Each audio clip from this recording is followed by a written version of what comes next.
Hey guys, don't worry, I'm here to help you to fix this problem with the step-by-step perfect solution. So let's begin.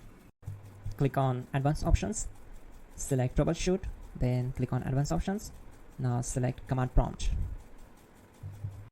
Now type chk bsk space /f space /r space c colon and hit enter. Now we need to wait for some time to complete the process. Now type c colon and hit enter. Type cd space c colon / and hit enter to execute the command. Type in cd space Windows and press enter.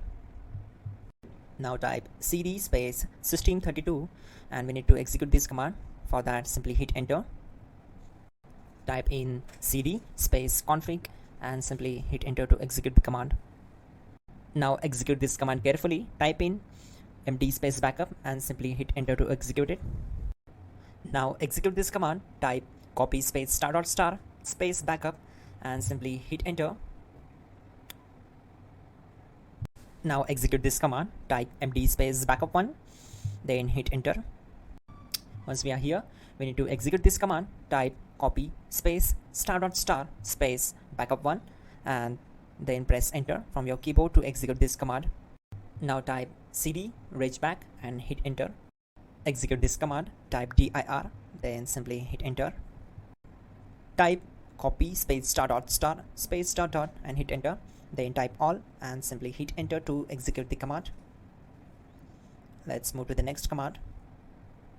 Now type bootrec space /fixmbr and hit enter to execute the command.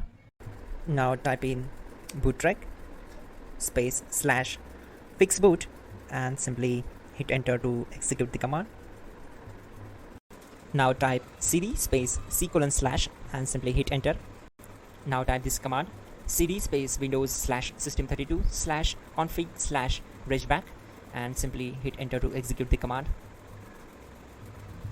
Now execute this command. Type bcd edit space /export space c colon /bcd backup and simply hit enter to execute this command. Then move to the next one. Type cd space c colon / and hit enter. Now type md space boot and hit enter. Type cd space boot and simply hit enter. Now execute this command. Type md space bcd. Type cd space c colon / and hit enter. Now type attrib space c colon -boot -bcd space -h space -r space -s and hit enter to execute. Now execute this command. Type ren space c colon /boot /bcd space bcd.old. Then simply hit enter to execute this command. And once done, let's move to the next command. Type bootrec space /rebuild bcd and hit enter. Type exit and hit enter. Now click on continue. It will restart your system. So that's it guys, your problem is solved and you're good to go.